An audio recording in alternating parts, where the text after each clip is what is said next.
The Enigma beneath Mount Owen.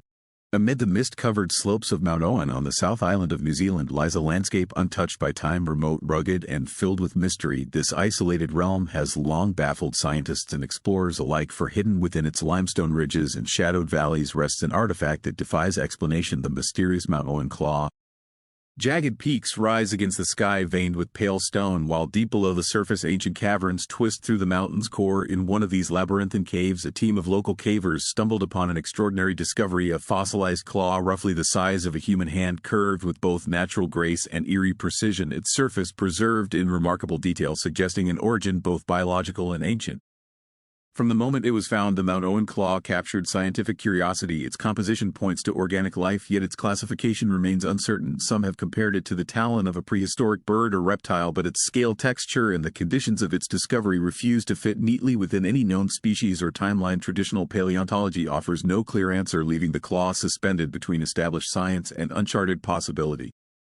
Mount Owen's geology adds further complexity to the puzzle. The surrounding mountains are layered with limestone formations that date back hundreds of millions of years, interwoven with glacial remnants and traces of flora and fauna from long-vanished epochs. Yet the claw seems disconnected from these records, as though belonging to a species unseen and undocumented, a fragment of life that transcends what current science can explain. Speculation quickly followed. Some researchers have proposed that the claw could have belonged to a massive flightless bird or an ancient predator that once ruled the wilds of New Zealand before humans ever arrived. Others, drawn to more unconventional theories, suggest it may represent a remnant of a forgotten lineage, a biological echo from a period not yet recorded by history, or even a clue pointing to ecosystems that predate modern understanding. Limited access to the site due to treacherous conditions has made further study difficult, only deepening the mystery. What makes the discovery even more intriguing is the context in which it was found. The claw was unearthed alongside a small cluster of other fossilized remains, arranged in a way that seemed deliberate rather than random. This curious pattern has led some to wonder whether early humans might have discovered and preserved the claw, perhaps as part of a ritual or symbolic act, though others argue that natural processes could easily produce such order in confined cave environments. The truth remains elusive. Mount Owen itself seems determined to guard its secrets. The region is famed for its vast networks of unexplored caves, where narrow passages lead into darkness and sudden shifts in weather can trap explorers for days. It is a place where ancient Earth still breathes, and where countless other relics may yet lie hidden: fossils, artifacts, and remnants of forgotten ecosystems waiting for discovery beyond the reach of modern light.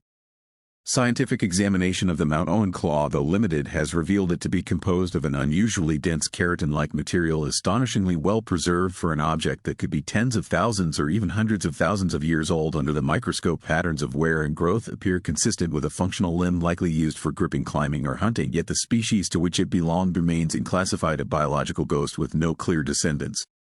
Local Maori legends lend another layer to the enigma. Ancient stories tell of enormous birds and beasts that once wandered these mountains long before written history, their presence lingering in song and memory. Though often regarded as myth, these tales may preserve faint echoes of encounters with the same creatures that left the claw behind, or perhaps they speak to a timeless human impulse to find meaning in nature's mysteries, to turn the unknown into story and reverence. If the claw truly represents a vanished lineage, then its existence challenges our current understanding of prehistoric biodiversity in Oceania, suggesting that vast portions of the region's evolutionary history remain unwritten. Perhaps entire species thrived and disappeared in isolation, leaving behind only fragments like this one to whisper of what once was. As scholars continue to debate its origin, the Mount Owen claw endures as a bridge between the known and the unknown, a relic that demands curiosity rather than certainty. It invites us to imagine what other forms of life may still lie hidden beneath the earth, within the caves and valleys that humanity has scarcely begun to explore. Standing upon the windswept ridges of Mount Owen, one can feel the pulse of deep time moving through the stones. The claw, small yet immense in meaning, serves as a reminder that the past is not silent, but merely waiting beneath layers of rock and memory, urging us to look closer and wonder what other secrets the mountain still conceals, what truths about the forgotten world remain veiled within its shadowed heart. The submerged enigma of Yonaguni.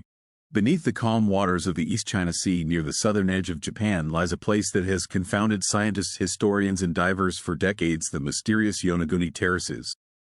Just off the coast of Yonaguni Island, a network of immense stone formations stretches across the seabed, their edges sharp, their surfaces astonishingly smooth as sunlight filters through the blue depths. These submerged steps gleam like the remnants of a forgotten city, frozen in time, calling to those who seek to uncover their origin. The terraces rise in layered steps, some reaching over 20 meters in height, extending for hundreds of meters along the ocean floor. Geometric lines, both horizontal and vertical, intersect with precision, forming what seem to be walls, ramps, and broad platforms. At first glance, it feels as though an ancient civilization once sculpted these stones, intentionally shaping a grand structure that now sleeps beneath the sea, its purpose long erased by the shifting tides and passage of ages. Geologists, however, offer a more grounded perspective, suggesting that the site may be the product of natural forces alone. Tectonic movement, wave erosion, and the fracture patterns of sandstone could easily combine to create angular shapes and smooth plains that mimic deliberate design. In this view, the Yonaguni terraces are the ocean's own masterpiece, carved through tens of thousands of years of patient geological artistry. Yet as divers continue to explore the site, they encounter features that resist such simple explanation: enormous flat surfaces stacked with precision, corners that appear deliberate, and stone blocks that seem too regular to be random. Scattered boulders take on the look of tools or carved sections, while certain areas resemble stairways or terraces aligned with uncanny accuracy. Could these be mere coincidences or traces of ancient craftsmanship left from a time before the sea claimed this land? Around 10,000 years ago, during the end of the last ice age, sea levels were far lower, and what is now seabed may once have been dry ground. If so, could these structures represent the remains of a prehistoric settlement, a ceremonial center, or a place of gathering built by an early culture that vanished beneath the waves? The absence of written records leaves only speculation, but the precision of the site fuels endless debate. Some terraces display exact right angles and smooth, polished faces, while channels and grooves run in straight lines as if marking pathways or boundaries. Could they have served astronomical or ritual purposes, perhaps echoing the megalithic traditions found across the ancient world from the Mediterranean to South America? These similarities inspire comparisons and feed theories that human societies once possessed knowledge of architecture and measurement long before recorded history. Others take the idea even further, linking Yonaguni to legends of a sunken continent such as Mu or Lemuria, suggesting it may be a surviving fragment of a lost civilization destroyed by ancient cataclysms. Though these claims lack hard evidence, they speak to humanity's enduring desire to find meaning in the mysterious patterns of the past. Exploring the terraces remains a perilous task. Strong underwater currents, limited visibility, and chilling depths make mapping the site difficult, yet divers who venture there return with images that defy easy categorization. Photographs reveal steps, corners, and terraces that look astonishingly intentional, but perception can deceive. The mind often transforms natural chaos into the illusion of order. Where does the line between geology and architecture truly lie? Each descent into Yonaguni's depths renews the same haunting questions. Did human hands once carve these stones before the sea rose to swallow them? Or is this the ocean's own creation, shaped by time into a geometry that mimics human design? Could there be more hidden structures nearby, silent relics waiting to be uncovered? As sunlight shimmers across the submerged platforms and shadows drift across ancient walls, the site seems alive, whispering of forgotten ages. Whether born of nature or human ambition, the Yonaguni terraces remain one of the world's most captivating enigmas. Standing at the boundary between fact and myth, between history and imagination, they remind us that beneath the waves, countless secrets still sleep, awaiting those willing to listen to the language of the deep.